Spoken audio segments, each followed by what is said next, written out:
Hi everyone, welcome to my YouTube channel. ඉතින් ඔයාලා හැමෝම ආදරෙන් පිළිගන්නවා මගේ channel එකට. තවත් ලස්සන වීඩියෝ එකක් එක තමයි මම අද ඇවිල්ලා තියෙන්නේ. මම අද ඔයාලට ගොඩාක් වටින වීඩියෝ එකක් තමයි ගේන්න සෝදානම් වෙලා ඉන්නේ.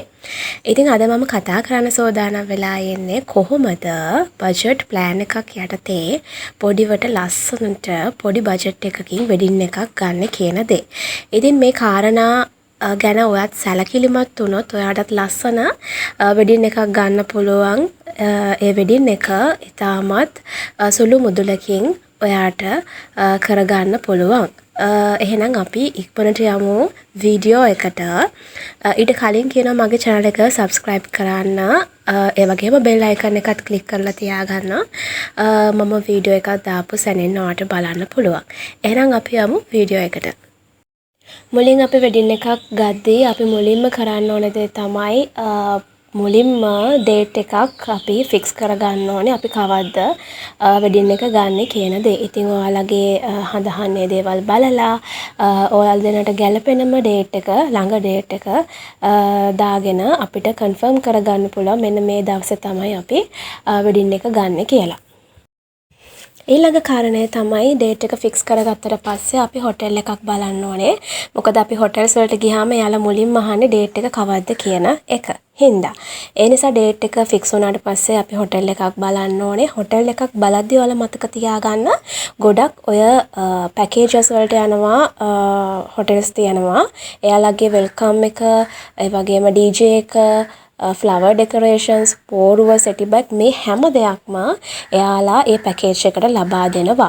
ඉතින් අපි මේ දේවල් පිටින් ගන්න ගියොත් transport හැම දෙයක්ම include වෙන හින්දා අපිට ගොඩාක් වාසිදායක වෙනවා මේ වගේ පැකේජ් budget පැකේජ් එකක් අරගෙන වෙඩින් එක කරන නිසා.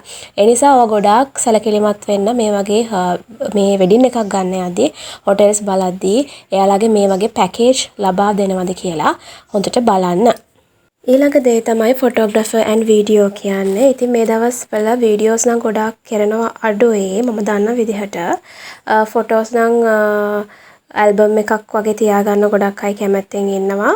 ඒ වගේම ඔයාලා ඒ දේ කරනකොට බලන්න එයාලගේ තියෙනවා budget කියන්නේ එයාලගේ තියෙනවා packages මෙන්න මේ දේවල් include වෙනවා කියන දේ.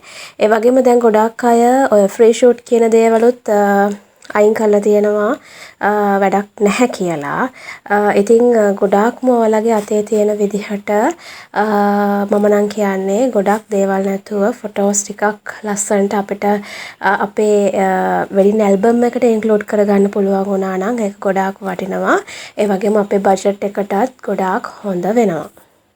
ඊළඟ දේ තමයි ඉන්විටේෂන් කියන්නේ. අපි ඩේට් එක ෆික්ස් කරගෙන හොටෙල් එක හැමදේම ෆික්ස් වුණාට පස්සේ අපි ඉන්විටේෂන් එක ක්‍රියේට් කරනවා. ඉතින් මේ ඉන්විටේෂන් එකටත් සිම්පල් ඩිසයින් එකක් අපිට යොදා ගැනීම තුළින් අපේ බජට් එක ගොඩක් අඩු කරගන්න පුළුවන්. සහ ඔයාලගේ යාළුවෝ ඉන්නවනම් දුර නෑදෑයෝ වගේ ඉන්නවනම් එයාලට අපිට මේ ඉන්විටේෂන් එක WhatsApp හරහා දැන් යවන්න පුළුවන්. ඉතින් ඒ හේතුවෙන් ඉතින් එයාලව අතහැරලා අපිට ළඟම ඉන්න අපේ නෑදෑයෝ යාළුවන්ට ඉන්විටේෂන් පොඩි ප්‍රමාණයක් හදාගන්න පුළුවන්. ඒකෙන් අපිට අර ඉන්විටේෂන් ගොඩක් යන ප්‍රමාණය ගොඩක් අඩු වෙනවා.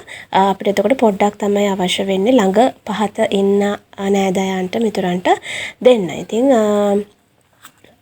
ඒ විදිහට තමයි දැන් ගොඩාක් කරන්නේ. ගොඩක්ම WhatsApp හරහා තමයි ඉන්විටේෂන් බෙදා අරින්නේ. ඊළඟට කියන්න අමතකුණා අපි crowd එක තෝරගනිද්දී 100ක් 150ක් වගේ crowd එකකට තමයි ගොඩක් කියන්නේ. ඉතින් ඔයාගේ ළඟම හිත මිතුරන්ට වෙඩින් එක කියන්න. එතකොටත් ඔයාලගේ බජට් එක හොඳට ප්ලෑන් කරගන්න පුළුවන්. ඊළඟ කාරණය තමයි වෙඩින් ඩ්‍රෙස් එක. ඉතින් බ්‍රයිඩ්ගේ බ්‍රයිඩ්මේඩ්ස් ලගේ ෆ්ලවර් ගර්ල්ස් ලගේ සහ ගෲම්ගේ සූට් ඒ හැම දෙයක්ම අපි ඩිසයිඩ් කරගන්න ඕනේ. ඉතින් මේකට ඔයාට පුළුවන් බ්‍රයිඩ් නම් ගොඩක් දැන් යන විදිහට රෙන්ට් එකට තමයි ගොඩක් අය අපි සූට් කරගන්නේ. ඒ වගේම නැත්තම් අපි කෙනෙක්ට දීලා මහ ගන්නව නම් ගොඩක් ලොකු මුදලක් යනවා. ඉතින් අපි එක දවසක් මේක අඳින නිසාවෙන් ඉතින් අපිට පුළුවන් එක දවසකට රෙන්ට් කරලා පොඩි මුදලකට අපේ සූට් එක හදාගන්න.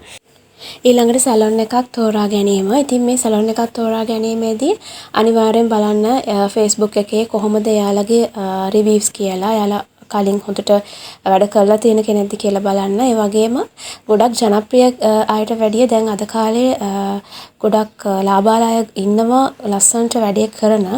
ඉතින් එහෙම කෙනෙක් සම්බන්ධ කරගන්න. ඒ වගේම ගාන ගැන සැලකිලිමත් වෙන්න. ඔයාට කොච්චර ප්‍රමාණයක්ද ඔයාගේ සැලොන් එකේ වැඩවලට දෙන්න පුළුවන් කියන එකත් ඔයා සැලකිලිමත් වෙන්න ඕනේ. ඒ වගේම සමහරක් සැලොන් වල යන මුලින් යන ගාන නෙමෙයි ඊට පස්සේ දිගටම යනකොට එයාලා ගාන වෙනස් කරලා වැඩි charges ගන්නවා. ඒව ගැනත් සැලකිලිමත් වෙන්න ඇග්‍රීමන්ට් එකක් සයින් කරගන්න. ඒ වගේම කියන්න ඕනේ ගොඩක් සැලොන් වල පැකේජස් තියෙනවා මේ ඒ කියන්නේ වෙඩින්ස් යන දවස් වලට පැකේජස් තියෙනවා ඒවත් බලන්න. මොකද මේ පැකේජස් වල ඉන්ක්ලූඩ් වෙලා තියෙනවා ෆ්‍රී මොනවද මදර් ඩ්‍රෙසින් ඒ වගේ ෆේෂල් ඒ වගේ දේවල් ෆ්‍රී ඉන්ක්ලූඩ් වෙලා තියෙනවා. ඒ දේවලුත් බලලා සැලොන් එකක් තෝරගන්න කියන දේ මතක් කරනවා. ඉතින් මෙන්න මේ දේවල් තමයි ඔයාලට කෙටියෙන් මතක් කරලා තියෙන්නේ කොහොමද බජට් ප්ලෑන් එකක් යටතේ වෙඩින් එකක් ගන්න කියන එක. ඉතින් මේ දවස්වල යන ආර්ථිකයත් දේවලුත් එක්ක ගොඩක් මුදල් වියදම් කරන්න නරකයි අපි වෙඩින් එකක් කියන දෙයකට. මොකද එක දවසක තියෙන දෙයක්. මොකද අපි ඉස්සරහට ජීවත් වෙන්න ඕනේ.